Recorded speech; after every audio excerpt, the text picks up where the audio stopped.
We are the Guinea Pig Collective. All will be assimilated. Resistance is futile. Searching for old treasures, blowing off the dust. Timeless stories and legendary characters. This is Talking Movies.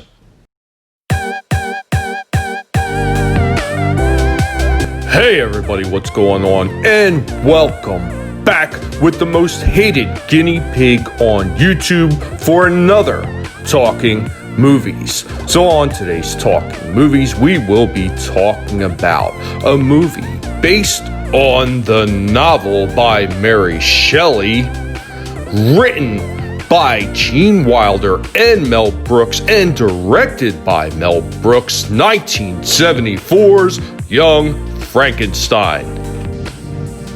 That's Frankenstein. Starring Gene Wilder as Dr. Frederick Frankenstein, Peter Boyle as the monster, Marty Feldman as Igor, Madeline Kahn as Elizabeth, Cloris Leachman as Frau Blocha, Terry Garr as Inga, Kenneth Mars as Inspector Kemp, Richard Hayden as Herr Falkstein, Liam Dunn as Mr. Hilltop, Danny Goldman as the medical student, Oscar Burrig Jr. as the sadistic jailer, and of course the rest of the cast that made out this film and made it exactly what it was and should have been, a great comedy.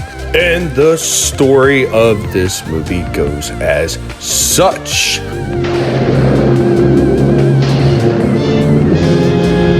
Drawn to his late grandfather's Transylvanian castle, young Dr. Frankenstein learns how to bring a corpse to life after discovering all his late grandfather's research, and at the same time trying to shake off the stigma of the Frankenstein name.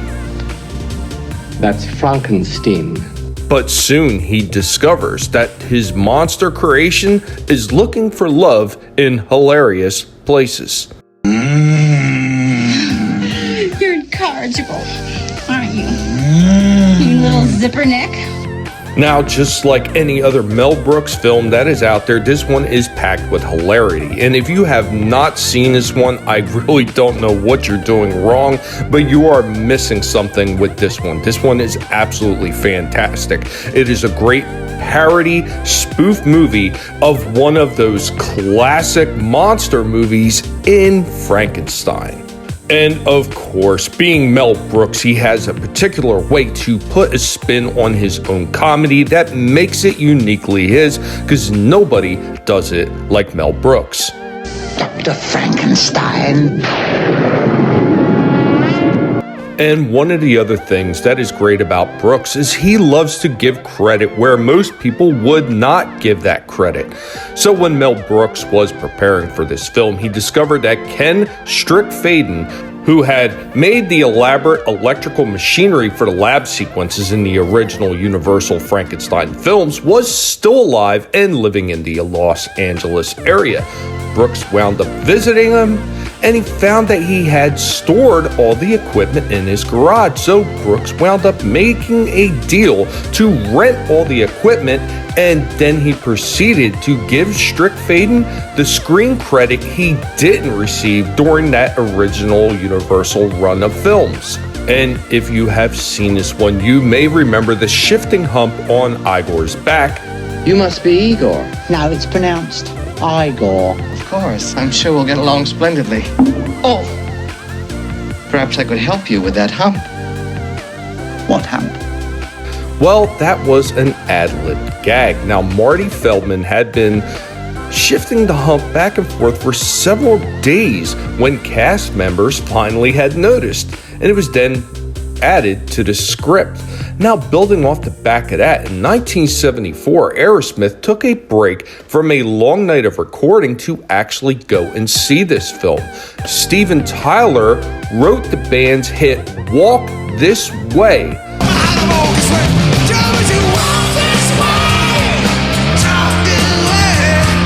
The morning after seeing the movie inspired by Marty Feldman's first scene. Walk this way. This way.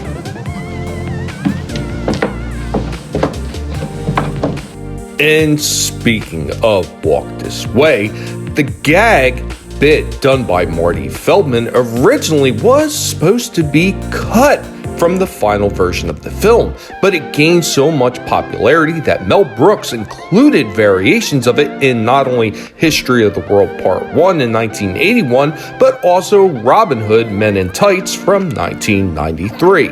And playing a small bit part in this movie was Gene Hackman. Now, Gene Hackman learned about the film through his frequent tennis partner, Gene Wilder, and requested a role because he wanted to try comedy. A visitor is all I ask.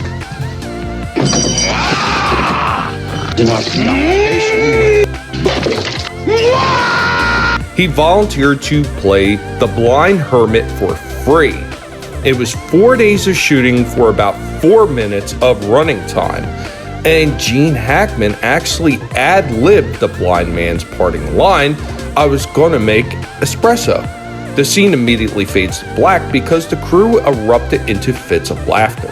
Now, Gene Hackman was unable to repeat the line without laughing with the rest of the crew, so the first take was the one that wound up being used. Now, Hackman was uncredited when the movie was originally released in theaters. And the cast, especially Mel Brooks, had so much fun making this movie, and they were all extremely upset when principal photography was almost completed. You're putting me on. No. Mel Brooks decided to add scenes just to be able to continue shooting. And just because they had so much fun shooting the movie doesn't mean that problems didn't arise during the filming.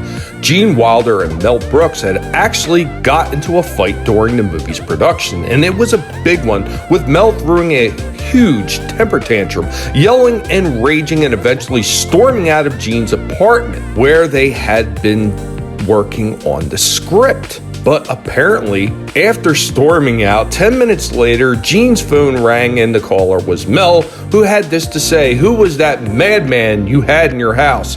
I could hear the yelling all the way over here. You should never let crazy people into your house. Don't you know that? They could be dangerous."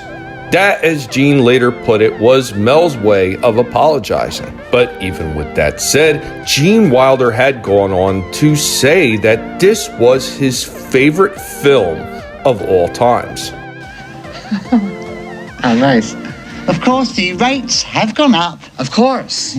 And a lot of these different scenes wound up having a lot of different ad-libs that were actually done. Now, Cloris Leachman improvised the dialogue in which Frau Blocher offers warm milk and Ovaltine to Dr. Frankenstein, as well as Madeline Kahn's line of "no tongues" after Gene Wilder's character leans in to kiss her goodnight in their bedroom. And Peter Boyle came up with a strangled version of "Puttin' on the Ritz." And originally, Terry Garr had auditioned for the role of Elizabeth, the fiancée, while Madeline Kahn was the frontrunner for Inga. But Kahn ultimately decided she'd rather play Elizabeth, leaving Mel Brooks with the task of recasting the Inga role. Undaunted, he called in Garr and told her that if she could come back the next day with a German accent, he'd like her for the part. Her response: "Well, yes, I could do the German accent tomorrow."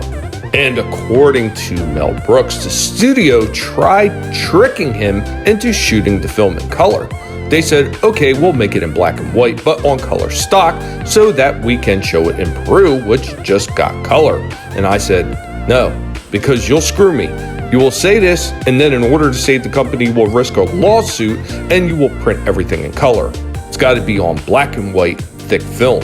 And of course, this wasn't the first time he had a problem, because he wanted to shoot this movie in black and white initially, because Mel Brooks said that when Columbia Pictures realized he wanted to shoot the film entirely in black and white, they were so opposed that Brooks took the project the next day to 20th Century Fox. And just like they had did in the 1931 version of Frankenstein, greenish face makeup was used on the monster to make his features more prominent in the black and white film. And the journal entry that Frederick reads is two slightly paraphrased extracts from the novel Frankenstein or The Modern Prometheus by Mary Shelley. And the experiment the medical student mentions, where Darwin preserved a worm in fluid until it came to life, is actually mentioned in Mary Shelley's foreword to the novel Frankenstein. The Darwin in question was Erasmus Darwin, grandfather of the famous Charles Darwin. Why, you mother-grabbing bastard! Give him an extra $1. And in the scene when the monster is being brought back to life, the area around his eyes begins to glow. This was actually done with a plastic head created to look exactly like that of Peter Boyle, with a regular light behind it to create the effect. Also, the candles the actors are holding while exploring the castle at night were made of aluminum pipe with 100-watt projection bulbs concealed inside. Now, a wire wound up running up the actor's sleeve and down the pant leg, so in addition to remember their lines, they had to remember to keep the wires and the bulb out of view. And in addition to Mel Brooks actually sitting there and directing this movie, he also did little things like create sound effects, like the wolf howling. He also had to do some retakes of the blind hermit scene that originally had Gene Hackman in it, but because Gene Hackman wasn't there anymore, some of those scenes with the hands of the soup being spilled on the monster are actually of Mel Brooks's hands. And Gene Wilder's performance as Dr. Frankenstein is actually ranked number 9 on Premiere Magazine's 100 Greatest Performances of All Time. And Mel Brooks, being Mel Brooks, actually asked costume designer Dorothy Jenkins to have Madeline Kahn show as much cleavage as they could get away with in 1974. The funny thing here is that in 1931, they were actually able to get away with a lot more because they did not have any enforced codes as such as they had in 1974 in the way of the Motion Picture Production Code. And because of the love that this film has actually garnered, it wound up becoming a musical as well. If you're blue and you don't know where to go to, why don't you go where fashion sits? Now, as with any movie, there's always a few things that slip by during the production. One of them is Frau Blucher is playing the violin to soothe the monster. Well, if you look at it, her fingers stay in the same position the whole time she is playing. And like any other film, there are always just little mistakes that happen when they're actually, I guess, in the middle of editing, because a lot of these movies are actually shot out of sequence. So you wind up getting things like this. As the townspeople gather to storm the castle, the clock in the town square shows 10:30. When the inspector steps out of the building to address them, the clock over his shoulder shows 10 p.m. Stuff like this may simply be the cast and crew doing so many different takes and different scenes being used from different times of filming. Now, one of the goofs in this film that probably shouldn't have happened is in the early classroom scene, where the doctor is giving medical students rudimentary lessons on the parts of the brain. Before we proceed, I have one question, Dr. Frankenstein. Now, this is something that actually would take place in a high school science class, not medical students who are well past an entry-level instruction to human anatomy. And the monster is in 2 different locations on the operating table in the 2 shots prior to getting off the table. And finally, this is a small one, but in the dart throwing scene, the first dart lands in a number 7 space, and the rest near the bullseye. After a cutaway, the dart in the 7th spot is missing. I'll count the hours that you're away. oh darling, so will I. Not on the lips. Dr. Frankenstein. Hello. Frankenstein. You're putting me on. No, it's pronounced Frankenstein. I am Paul Blucher.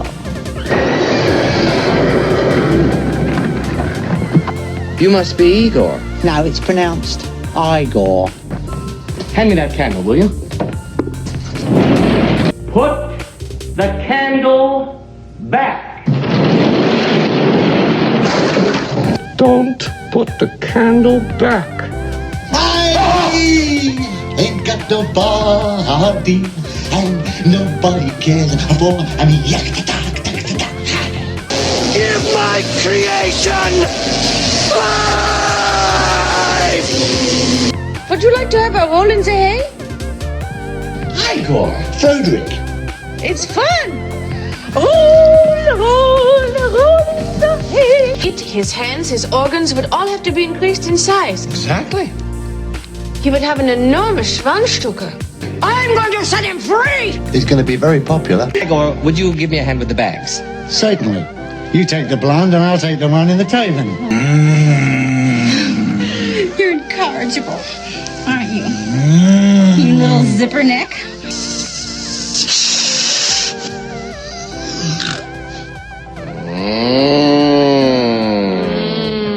The feeling is mutual. But what did you ever get from him?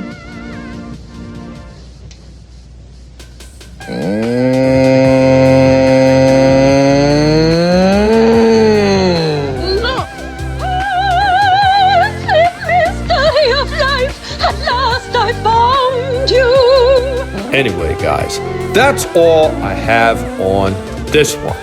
Do you remember this movie? Did you see this movie? Do you love this movie? Do you not even give a rat's ass? Let me know what you think about it in the comments down below. And of course, as always, I appreciate you being here and watching this video with me. And of course, if you enjoyed what you have seen and what you have heard, go ahead and destroy that like button for me. And if you are new to the channel, welcome. I hope that you've had a good time. Maybe you will consider checking out some of my other videos. And if you like what you've seen and what you heard, that you will consider subscribing to the channel. We here at the Guinea Pig Collective would greatly appreciate it. And remember, guys, you have been here with the most hated guinea pig on YouTube.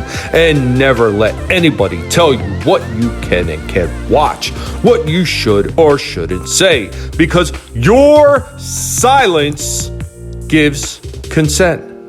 And I will catch you all next time. Later, y'all.